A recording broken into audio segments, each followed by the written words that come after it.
Assalamualaikum warahmatullahi wabarakatuh. Perkenalkan, nama saya Julian Treni Santoso, NPM 2408201024. Nah, di sini saya dari kelompok 2. Kelompok 2 akan membahas tentang performance measurement dalam tata kelola teknologi informasi. Sebelum lebih jauh, mari kita pahami dulu pengertiannya. Performance measurement atau pengukuran kinerja adalah suatu proses untuk menilai sejauh mana teknologi informasi mendukung strategi dan tujuan bisnis organisasi. Jadi bukan hanya memastikan sistem berjalan dengan baik, tapi juga melihat apakah teknologi tersebut memberi nilai nyata bagi perusahaan. Nah, mengapa ini penting? Karena teknologi informasi saat ini bukan hanya alat pendukung, tapi sudah menjadi bagian inti dari strategi bisnis. Kalau kinerja teknologi informasi tidak diukur, maka perusahaan akan kesulitan mengetahui apakah investasi yang dikeluarkan sudah efektif atau belum. Jadi begitu pengertian dari performance measurement dalam tata kelola teknologi informasi. Selanjutnya akan dijelaskan oleh rekan saya Tiksa.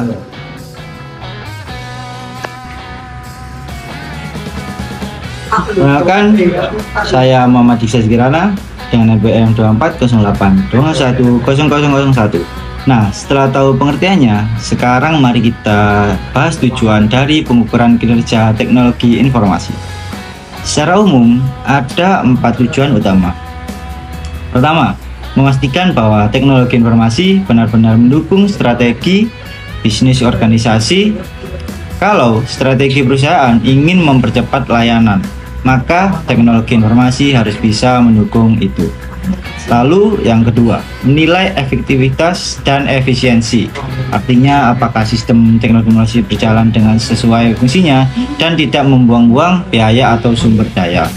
Dan yang ketiga, mengontrol biaya, resiko, dan manfaat. Pengukuran kinerja membantu perusahaan tahu berapa biaya yang dikeluarkan, resiko yang muncul, serta manfaat yang didapat. Dan yang terakhir adalah pengukuran ini menjadi dasar untuk melakukan perbaikan berkelanjutan agar kualitas layanan teknologi informasi bisa terus meningkat sesuai kebutuhan pengguna maupun perkembangan teknologi. Nah, sekian dari penjelasan saya, akan dilanjutkan teman saya Hafiz Argadana. Baik, selanjutnya perkenalan, nama saya Hafiz Argadana dengan NPM 2408201002. Nah, untuk sekarang kita masuk ke bagian penting, yaitu kerangka acuan dan indikator pengukuran kinerja. Dalam praktiknya ada beberapa framework yang bisa dipakai, misalnya COBIT yang menyediakan tujuan, metrik, dan model. Kapabilitas tata kelola TI, ada juga ITIL yang fokus pada kualitas layanan, misalnya pencapaian SLA atau seberapa cepat insiden bisa diselesaikan. Lalu ada balance curve yang menilai kinerja dari 4 perspektif: keuangan, pelanggan, proses internal, serta pembelajaran dan pertumbuhan. Selain itu, standar ISO 38500 juga sering digunakan untuk tata kelola TI di level organisasi. Nah, bagaimana sekarang mengukur kinerja TI? Kita menggunakan indikator yang disebut Key Performance Indicators atau KPI. Contoh KPI antara lain tingkat kepuasan pengguna, biaya perlayanan TI, jumlah insiden keamanan yang terjadi, waktu pemulihan sistem, serta gangguan, serta kontribusi TI terhadap pencapaian tujuan bisnis perusahaan. Dengan indikator ini, kinerja bisa dipantau secara terstruktur. Selanjutnya akan dijelaskan oleh teman saya. Halo, saya Arga. Di sini saya akan menjelaskan tentang contoh nyata dan manfaat. Supaya lebih jelas, mari kita lihat contoh nyata penerapan pengukuran kinerja TI di perusahaan. Misalnya, dalam sebuah perusahaan perbankan, mereka menggunakan KPI seperti waktu respon sistem mobile banking. Jika waktu respon lebih dari target, misalnya 5 detik, maka dianggap tidak memenuhi standar. Contoh lainnya, di perusahaan e-commerce, mereka mengukur tingkat downtime website. Semakin rendah downtime website, berarti semakin baik kualitas layanan TI. Selain itu, pengukuran kinerja juga bermanfaat bagi manajemen.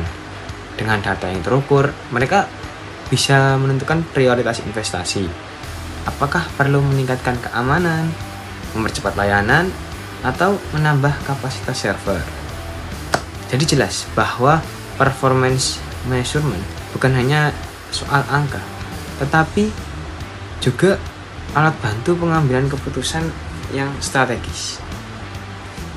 Cukup sekian. Selanjutnya akan saya jelaskan.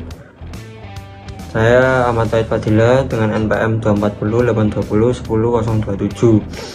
Di sini saya akan melanjutkan menjelaskan tentang tahapan pengukuran dan kesimpulan.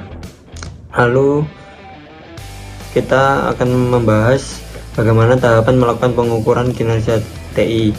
Tahap pertama adalah menentukan tujuan bisnis dan strategi TI. Tahap kedua menetapkan KPI dan target kinerja yang ingin dicapai. Dan selanjutnya ketiga mengumpulkan data baik dari monitoring, sistem, laporan, insiden maupun feedback pengguna. Yang keempat menganalisis data tersebut dan membandingkannya dengan target. Lalu kelima menyusun laporan kinerja, bisa berupa dashboard atau scorecard yang mudah dipahami manajemen. Dan terakhir berdasarkan hasil laporan dilakukan tindakan perbaikan agar kinerja TI semakin optimal. Dan untuk kesimpulannya, performance measurement dalam tata kelola TI atau TKTI adalah proses penting yang tidak boleh dilewatkan. Dengan pengukuran ini, perusahaan dapat memastikan bahwa teknologi informasi benar-benar memberikan manfaat nyata, mendukung strategi bisnis, sekaligus menjaga agar investasi yang dikeluarkan tetap efektif dan efisien. Mungkin cukup sekian dari kelompok 2. Terima kasih. Wassalamualaikum warahmatullahi wabarakatuh.